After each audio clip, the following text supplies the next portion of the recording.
When lawmakers return to Washington next week, they have their work cut out for them. Top of the list, passing a budget and avoiding a government shutdown. We've got to get our fiscal house in order here. Republicans continuing to push for government spending cuts, sticking with the main party priority of tackling the ballooning national debt. Ultimately, it's making us weaker and weaker as a country to have so much debt. The interest payments are climbing, now becoming the largest item in our budget is going to be interest. Earlier this week, the debt clock ticked past the $34 trillion mark for the first time. When President Biden took office, the debt sat at $27 trillion.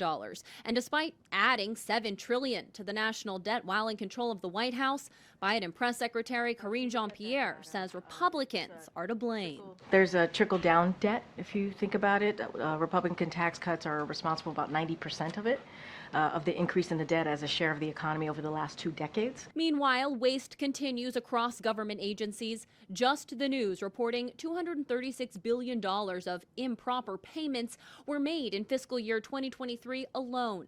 That data coming from the nonpartisan Government Accountability Office. The Heritage Foundation's Richard Stern points out that number is nearly $70 billion more than American agriculture contributes to the annual GDP. The government improperly pays out more money than the annual productivity of every farm in the country combined. It's mind-boggling. Most of these mistakes reportedly come from Medicare, Medicaid, and Social Security. That's not a capture of corruption. It's not a capture of what we would describe as inappropriate uses of the government.